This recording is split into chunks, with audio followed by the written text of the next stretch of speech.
আমন্ত্রণ জানাচ্ছি কালবেলা লিড নিউজে। আমাদের আজকের লিড নিউজের শিরোনাম, পাচার হয় খাদ্যপণ্য, ওষুধ, বিনিময়ে আসে মাদক। প্রতিবেদন করেছেন জাফর ইকবাল। রাতের সমুদ্র তখন ঘন অন্ধকারে ঢাকা। সেন্ট মার্টিনের দক্ষিণ পশ্চিম উপকূলের ঢেউয়ের শব্দে মিশে যাচ্ছে ইঞ্জিনের গর্জন। জোয়ারের পানিতে দুলছে কয়েকটি ট্রলার, আলো নিভিয়ে এগিয়ে চলছে মিয়ানমারের রাখাইনের দিকে। ট্রলারের ভেতরে বস্তা ভর্তি চাল, ডাল, তেল, পেঁয়াজ, ওষুধ সহ নিত্য প্রয়োজনীয় নানা পণ্য। মাছ ধরার গল্পে ঢাকা পড়ে থাকা ভয়ঙ্কর এক বাণিজ্যের গন্ধ রয়েছে এখানে। কারণ এসব বাংলাদেশি পণ্যের বিনিময়ে ফিরবে কোটি কোটি টাকার ইয়াবা ও crystal meth. Japan Bangladesh joint venture company JBS Holdings Limited. নাফনদ ও বঙ্গোপসাগর ঘেঁষা সেন্ট মার্টিন, শাহপরীর দ্বীপ এবং টেকনাফ এখন এই পণ্য বিনিময়ের মাদক কারবারের নতুন হটস্পট। মাত্র ২০ লাখ টাকার খাদ্য ও প্রয়োজনীয় পণ্য পৌঁছে দিলে ফেরে অন্তত ২ কোটি টাকার মাদকদ্রব্য। গভীর সমুদ্রপথ ও মৎস্যঘাট ব্যবহার করে চলছে এই গোপন লেনদেন। চক্রে জড়িত স্থানীয় প্রভাবশালী জেলে ও রোহিঙ্গারা, নেতৃত্বে কুখ্যাত 7 স্টার গ্রুপ। মেসোপটেমিয়া, সিন্ধু, মিশর ও মায়া সভ্যতার যুগে তখনও মুদ্রা আবিষ্কার হয়নি। মানুষ নিজের উৎপাদিত অতিরিক্ত পণ্য বিনিময় করত প্রয়োজনীয় অন্য পণ্যের সঙ্গে। চালের বিনিময়ে গম, মাছের বিনিময়ে সবজি। এই বিনিময় প্রথা শুরু হয় নগর সভ্যতা গঠনেরও আগে। প্রাগৈতিহাসিক যুগে হাজার বছর পেরিয়ে সেই প্রাচীন পদ্ধতির যেন আজ ফিরে এসেছে এক ভয়ঙ্কর রূপে। রাখাইনের বিদ্রোহী গোষ্ঠী আরাকান আর্মির খাদ্য ও ওষুধ নির্ভরতা কাজে লাগিয়ে সীমান্তের ওই অসাধু চক্র গড়ে তুলেছে এই বিনিময় বাণিজ্য সাম্রাজ্য। স্থানীয় ভাষায় যাকে বলা হয় বাংলা মাল। রাতে সমুদ্রপথে পাচার হয় এই বাংলা মাল। ভোরের আলো ফোটার আগেই রাখাইন থেকে ফেরে মাদক ভর্তি ট্রলার। নারী, শিশু ও রোহিঙ্গাদের ব্যবহার করা হয় বহন ও খালাসে। সন্দেহ এড়াতে সাজানো হয় অপহরণের নাটক। বর্ডার গার্ড বাংলাদেশ, বিজিবি ও কোস্টগার্ডের তথ্য বলছে, গত ৯ মাসে ১৫০ কোটি টাকার মাদক ও কোটি টাকার বাংলাদেশি পণ্য জব্দ করা হয়েছে। শতাধিক পাচারকারী গ্রেফতার হলেও গভীর সমুদ্রের অন্ধকারে এখনো সক্রিয় তিনমুখী এই সিন্ডিকেট। এই তিন মুখ টেকনাফ, শাহপরীর দ্বীপ ও সেন্ট মার্টিনের প্রতিটি ঘাট। খোঁজ নিয়ে জানা গেছে, মিয়ানমারের রাখাইন রাজ্যে দেশটির সামরিক জান্তা সরকারে হটিয়ে নিয়ন্ত্রণ নিয়েছে সেখানকার বিদ্রোহী গোষ্ঠী আরাকান আর্মি। তারা নিয়ন্ত্রণ নিলেও সেই গোষ্ঠী সেখানে কার্যত জিম্মি অবস্থা রয়েছে। জান্তা সরকার মিয়ানমারের মূল ভূখণ্ড থেকে রাখাইনের সঙ্গে সব যোগাযোগ বিচ্ছিন্ন করে রেখেছে। ফলে বেঁচে থাকার খাদ্য, নিত্য প্রয়োজনীয় পণ্য ও ওষুধের জন্য আরাকান আর্মিকে নির্ভর করতে হচ্ছে পার্শ্ববর্তী বাংলাদেশের উপর। আর এই সুযোগ কাজে লাগিয়েছে সীমান্ত এলাকার কিছু অসাধু বাসিন্দা, যাদের অধিকাংশই মিয়ানমার থেকে বিভিন্ন সময়ে বাংলাদেশে আশ্রয় নেওয়া রোহিঙ্গা। চক্রে রয়েছে স্থানীয় কয়েকজন প্রভাবশালী ব্যক্তি, জনপ্রতিনিধি, মৎস্য ব্যবসায়ী ও জেলে। সমুদ্রপথে মাছ ধরার নামে এই গোষ্ঠীটি বাংলাদেশি চাল, ডাল, তেল, আলু, পেঁয়াজ, সার, সিমেন্ট সহ নানা প্রয়োজনীয় পণ্য রাখাইনে পৌঁছে দেয়। বিনিময়ে তারা মিয়ানমার থেকে দেশে নিয়ে আসে ভয়ঙ্কর সব মাদক, ইয়াবা, ক্রিস্টাল ম্যাথ। প্রতি ২০ লাখ টাকার বাংলাদেশি পণ্যের বিনিময়ে পাওয়া যায় অন্তত ২ কোটি টাকার মাদকদ্রব্য। এই পাচারের প্রধান হটস্পট সেন্ট মার্টিন, শাহপরীর দ্বীপ, টেকনাফ ও কক্সবাজারের উপকূলের গভীর সমুদ্রপথ। বাংলা মাল এর বিনিময়ে আনা মাদক ফিশারি ঘাটের মাধ্যমে খালাস করে দেশের বিভিন্ন প্রান্তে ছড়িয়ে দেওয়া হয়। আর এই কাজে ব্যবহার করা হয় নারী, শিশু ও রোহিঙ্গাদের। পরিচয় গোপন রেখে চলতি মাসের ৩ তারিখে সেন্ট মার্টিনের জেটি ঘাটে কথা হয় পাচার চক্রের এক প্রভাবশালী ব্যক্তির সঙ্গে। তিনি সেন্ট মার্টিন ইউনিয়নের ৭ নং ওয়ার্ডের সাবেক মেম্বার আব্দুর রশিদ ওরফে রশিদ মেম্বার।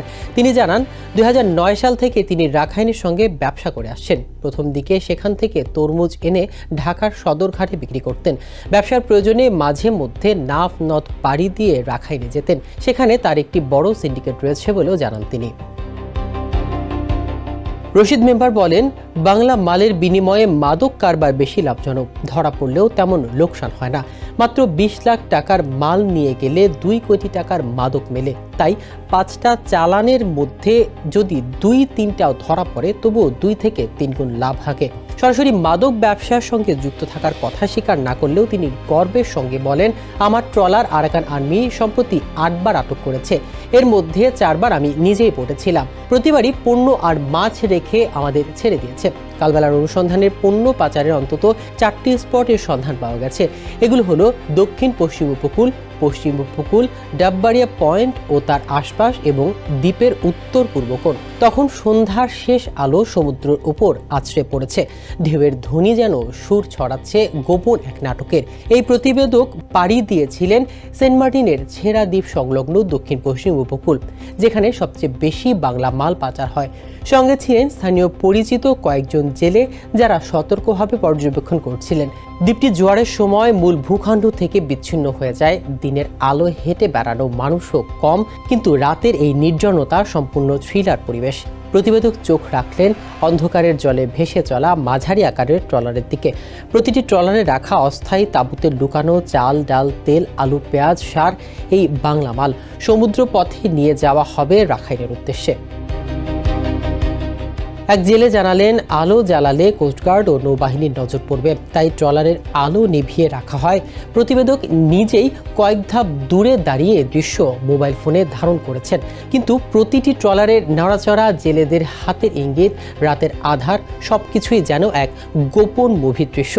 প্রতিবেদক তাদের ছায়া অনুসরণ করে দেখেছেন কিভাবে ট্রলার থেকে মালপত্র নামানো হয়, ছোট নৌকায় সরিয়ে নেওয়া হয় আর রাতের অন্ধকারে রাখাইনের উদ্দেশ্যে ছেড়ে যায়। ডাববাড়িয়া পয়েন্ট ও ওয়েস্ট বিচও অনেকটা একই কৌশল কার্যকর। বিজিবির তথ্য অনুযায়ী গত জানুয়ারি থেকে সেপ্টেম্বর পর্যন্ত সীমান্ত নিরাপত্তায় নিয়োজিত এই বাহিনী অভিযান চালিয়ে ১৯,৯,৮,৮২,৮২,১৩৬ টাকার মূল্যের মাদকদ্রব্য আটক করেছে।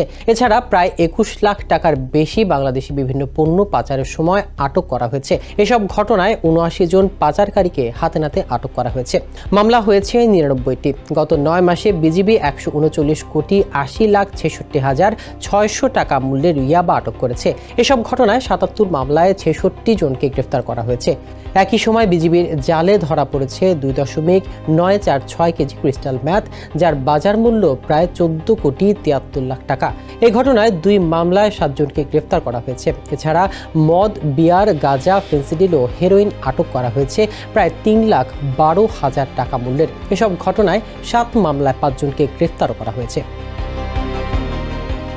বাংলাদেশ কোস্টগার্ডের তথ্য মতে গত জুন থেকে সেপ্টেম্বরের মাঝামাঝি সময়ের মধ্যে মিয়ানমারের পাচারের সময় ৩০৪.৮৬ গ্রাম স্বর্ণ, ৫১৫ বস্তা ইউরিয়া সার, ১,২৮০ বস্তা সিমেন্ট এবং ১১৫ টন প্রয়োজনীয় সামগ্রী সহ বিভিন্ন মালপত্র জব্দ করা হয়েছে। এছাড়া পাচার ব্যবহৃত ১৫টি বোট আটক করা হয়েছে। এ সংক্রান্ত ১৪টি মামলায় ১০২ জন পাচারকারীকে গ্রেফতার করতে সক্ষম হয়েছে কোস্টগার্ড। পাচারের রুট ম্যাপ, স্থানীয় গোয়েন্দা সূত্র ও কালবেলার অনুসন্ধানে দেখা গেছে মিয়ানমারের বিদ্রোহী গোষ্ঠী আরাকান আর্মি সেন্ট মার্টিন ও শাহপরীর দ্বীপ উপকূলীয় জলসেবা ব্যবহার করে বাংলাদেশে মাদক পাচার সহ অন্যান্য অবৈধ কার্যক্রম পরিচালনা করে। রাখাইন রাজ্যের উপকূলবর্তী নাইকান্দিয়া ক্যাম্প থেকে সমুদ্রপথে মাদক পাচারের জন্য গভীর সমুদ্র দিয়ে একটি নির্দিষ্ট রুট ব্যবহার করা হয়। এই রুট সেন্ট মার্টিন, শাহপরীর দ্বীপ এবং টেকনাফের উপকূলীয় জলসীমা অতিক্রম করে বাংলাদেশের মূল ভূখণ্ডে প্রবেশ করে। প্রথমে নাইকান্দিয়া ক্যাম্প থেকে সমুদ্রপথে মাদক ও ইয়াবা আনা হয় এবং বাংলাদেশের জলসীমা থেকে ১০ থেকে ১২ নটিক্যাল মাইল দূরে নৌযান পুলে রাখা হয়। এরপর সময় ও সুযোগ মতো সেখান থেকে ছোট ছোট ট্রলার ও নৌযান ব্যবহার করে বাংলাদেশের জলসীমায় প্রবেশ করানো হয়। তথ্য বলছে, সেন্ট মার্টিন দ্বীপে বাংলা মাল বিনিময় চক্রের মূল হোতা বোট মালিক সমিতির সভাপতি আব্দুর রশিদ ওরফে ডান্ডা রশিদ, আব্দুর রশিদ মেম্বার এবং আবুল কাশেমের ছেলে রোহিঙ্গা মুনাফ ওরফে বারমাইয়া মুনাফ সেন্ট মার্টিন কেন্দ্রিক মাদক পাচার, চোরাচালান সহ সব ধরনের অপরাধ কর্মকাণ্ডের মূল হোতা এরা।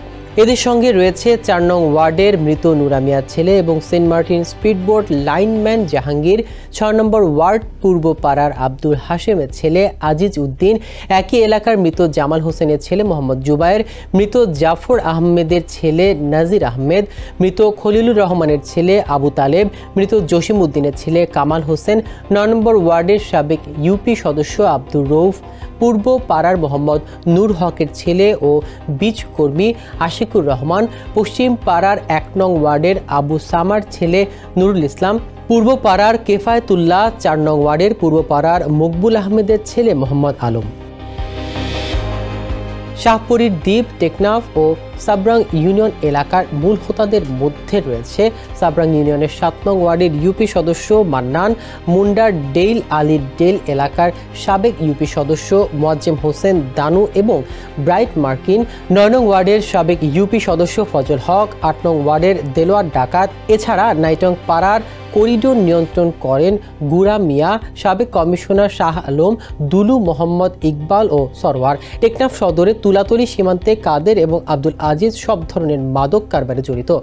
বাহারছড়া ঘাট, লম্বরি ঘাট, মহেশখালী পাড়াঘাট এবং খুরের মুখ নৌঘাটে সক্রিয় রয়েছে জাফর ওরফে পেজি জাফর, জসিম মাহমুদুল হক, আজিজুল হক ওরফে আরজু, গোদার বিলের মোহাম্মদ কাশেম ও তার ভাই সৈয়দ কাশেম এবং সেবর আলম।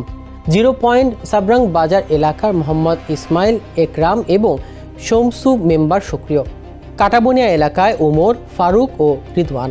হিলা পূর্ব শিকদার পাড়ার আতর সাইফুল, হিলা 2 নং ওয়ার্ডের বেলাল মেম্বার, কোনাপাড়া মোহাম্মদ ইদ্রিসের ছেলে রমিজ উদ্দিন, ওয়াবরাংয়ের মোস্তাক, সেলিম নওশেদ, ঝিমংখালীর মামুন, কাঞ্জরপাড়ার জামাল, কাঞ্জরপাড়ার বাদশাহ মিয়ার ছেলে সাদ্দাম হোসেন, মৌলভীবাজারের বেলাল মেম্বার, চাম বাদশার ছেলে সাদ্দাম, নুরুল হুদা মেম্বার, ওয়াইংক্যাং নয়া বাজারের শমসুদ্দিন এবং উনচিংপ্রায়ের খেলনার দোকানের আনোয়ার। স্থানীয় গোয়েন্দা সূত্রগুলো বলছে অনেক সময় ট্রলার আটকের ঘটনায় সাজানো নাটক থাকে। পাচার চক্রের জেলেরা নিজেরাই বাংলা মাল নিয়ে স্বেচ্ছায় রাখাইনে যান, এরপর সেখানে গিয়ে অপহরণ নাটক সাজান তারা। কিছুদিন পরে আবার ফিরে আসেন। 2 পারের সিন্ডিকেটের সদস্যরা আরাকান আর্মির কাছ থেকে মাদক এনে টাকা না দেওয়ার কারণেও জেলেদের আটকের তথ্য পাওয়া যায়। জেলেদের আটক করে পাওনা টাকা উদ্ধারের তদবির করার তথ্য পাওয়া গেছে আরাকান আর্মিদের বিরুদ্ধে। স্থানীয় গোয়েন্দা সূত্র বলছে বাংলাদেশ অংশে এই চক্রের অন্যতম প্রধান হোতা আজাদ আহমেদ এক ব্যক্তি।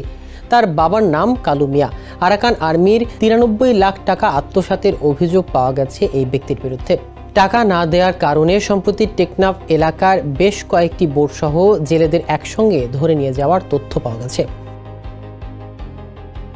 একই অভিযোগ সেন্ট মার্টিন বোট মালিক সমিতির সভাপতি আব্দুর রশিদের বিরুদ্ধেও। সেন্ট মার্টিনের বেশ কয়েকজন জেলে কালবেলাকে জানিয়েছেন আব্দুর রশিদ অন্তত 3টি ট্রলার ব্যবহার করেন আরাকানের বাংলা মাল পাচারে। তার মধ্যে কালো রঙের একটি বড় ট্রলার সবচেয়ে বেশি মাল নিয়ে গেছে। তিনিও আরাকান আর্মির টাকা মেরে দিয়েছেন, যার কারণে মাছ ধরার সময় কালো রঙের সেই বোট দেখলেই আরাকান আর্মি এলোপাতারি গুলি ছুটত। এছাড়া সম্প্রতি সেন্ট মার্টিন থেকে 3টি ট্রলার 18 জন জেলেকে ধরে নিয়ে যাওয়া নেপথ্যে এটিও থাকতে পারে বলে মনে করেন স্থানীয় জেলেরা। আর বাংলাদেশি পাচার চক্রের প্রায় পুরো সিন্ডিকেট মিয়ানমারে বসে পরিচালনা করেন মোহাম্মদ রফিক নামে এক ব্যক্তি। তিনি মিয়ানমারের রাখাইন রাজ্যের ধন্যাবতী এলাকায় থাকেন। এই রফিক বিভিন্ন পরিচয় বিভিন্ন সময় বাংলাদেশে আসেন বলেও জানিয়েছে স্থানীয় গোয়েন্দা সূত্র। এছাড়া এই সিন্ডিকেটে আবুল কালাম, গৌরা পুতু, জুহুর আহমদ, সালে আহমদ, মিজান সহ একাধিক ব্যক্তি জড়িত বলে জানা গেছে। জানতে চাইলে টেকনাফ উপজেলা নির্বাহী কর্মকর্তা শেখ এহসান উদ্দিন কালবেলাকে বলেন, আটক জেলেদের উদ্ধারে আমরা জেলা প্রশাসনের মাধ্যমে চেষ্টা করছি। জেলেরা যাতে মায়ানমারের সীমান্তে না যান সে ব্যাপারেও তাদের সচেতন করছি।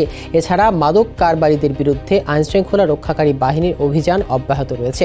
টেকনাফ ব্যাটালিয়ন অধিনায়ক লেফটেন্যান্ট কর্নেল আশিকুর রহমান কালবেলাকে জানান, পাচারকারীদের বিরুদ্ধে বিজিবির 0 টলারেন্স নীতি।